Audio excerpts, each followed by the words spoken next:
আসসালামু আলাইকুম, this is Rifas kitchen. সকলকে স্বাগত আমার চ্যানেলে। আজকে আপনাদের মাঝে আমি নিয়ে এসেছি সরিষা দিয়ে গরুর মাংস ভুনা। তো চলুন দেখে নেওয়া যাক আমি কিভাবে রেসিপিটি তৈরি করেছি। আশা করি আপনাদের সকলের ভালো লাগবে। আপনারা বাসায় অবশ্যই ট্রাই করবেন, এটি খেতে খুব মজা। বাসায় অবশ্যই ট্রাই করে দেখবেন আপনারা।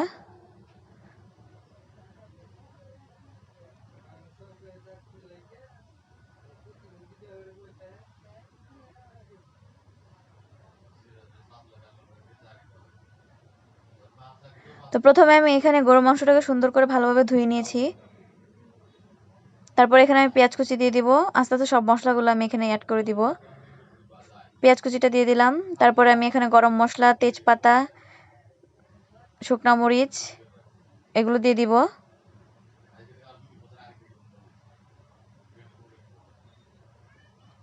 এখন আমি সরিষাটা দিয়ে দিলাম।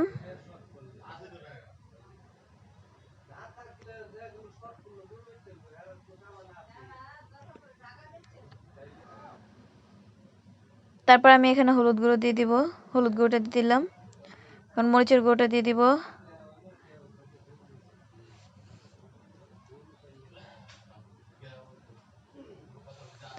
তারপরে এখানে রাঁধুনি দিয়ে দিলাম। এখন দিয়ে দিব জিরের গুঁড়া।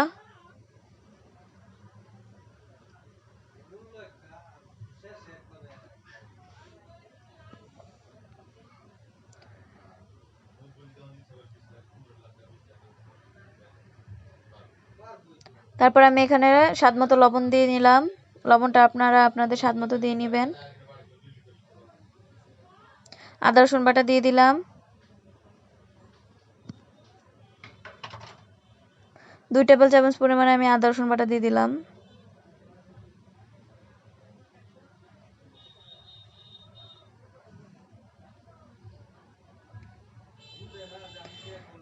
তারপর আমি এখানে তেলটা দিয়ে দিলাম। এখন এগুলোকে আমি ম্যারিনেট করে নিব ভালোভাবে।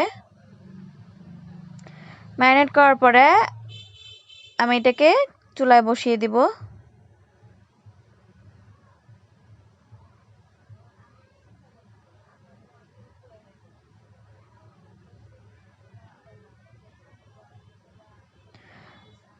আমি এখন একটি পাত্র বসিয়ে দিলাম। এটাতে তেল গরম হতে দিলাম। তেলটি গরম হয়ে যাওয়ার পরে আমি এখানে পেঁয়াজ কুচি দিয়ে দিব। পেঁয়াজ কুচিগুলো ভেজে তারপরে আমি মাংসটুকু এখানে দিয়ে দিব।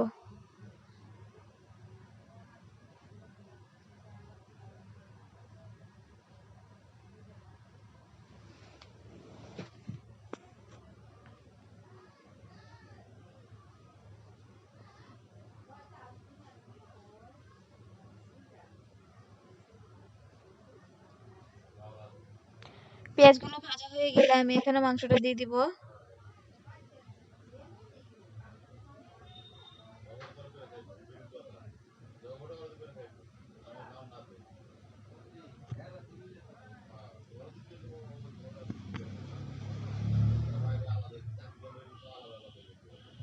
পেঁয়াজ কুচি হয়ে গিয়েছে, আমি এখন এখানে মাংসটা দিয়ে দিলাম।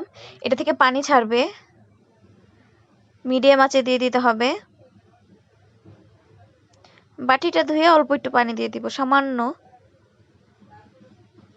এখন এটাকে নাড়া দিয়ে দিলাম আমি। ভালোভাবে কষিয়ে নিতে হবে এটা। তো এই যে কিছুক্ষণ পরে এই যে এরকম পানি ছেড়ে দিয়েছে এটা থেকে। এটা ভালোভাবে কষিয়ে নিতে হবে আর কিছুক্ষণ পর পর এসে নাড়া দিয়ে নিতে হবে। আমি এটা ঢেকে দিলাম। 5 মিনিট পর এসে ঢাকনাটা আমি আবার উঠিয়ে নিলাম।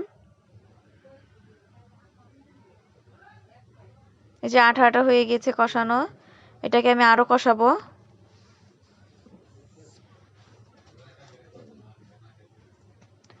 আর আলুটা আমি ধুয়ে রেখেছিলাম, সেই আলুটা এখন আমি দিয়ে দিলাম।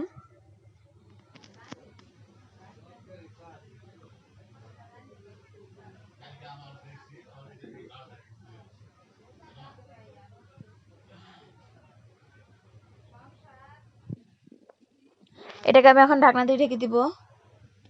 5 মিনিট পরে সে ঢাকনাটাকে আমি আবার উঠিয়ে নিব।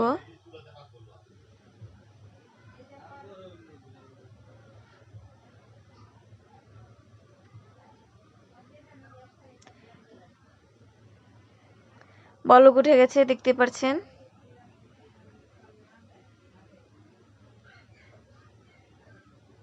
কাঁচা মরিচটা দিয়ে দিলাম আমি এখন এখানে। এটাকে আমি আবার ঢেকে দিব।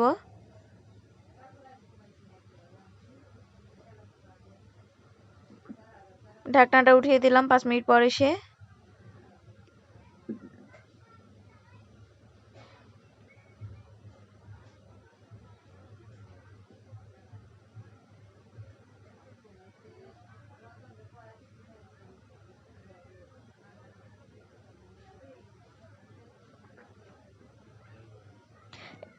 আমি এটাকে আবার ঢাকনা দিয়ে ঢেকে দিলাম কিছুক্ষণের জন্য।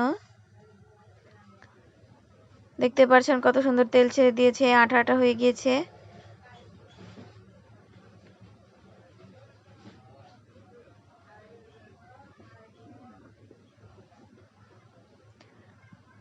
রেসিপিটি তৈরি হয়ে গিয়েছে। তো ধন্যবাদ সবাইকে ভিডিওটি শেষ পর্যন্ত দেখার জন্য। আশা করি আপনাদের সকলের ভালো লেগেছে রেসিপিটি। আপনাদের যদি ভালো লেগে থাকে তাহলে অবশ্যই লাইক, কমেন্ট এন্ড শেয়ার করবেন এবং নতুন নতুন এরকম আরো কিছু ভিডিও পেতে আমার চ্যানেলটিকে অবশ্যই সাবস্ক্রাইব করে রাখবেন। আসসালামু আলাইকুম।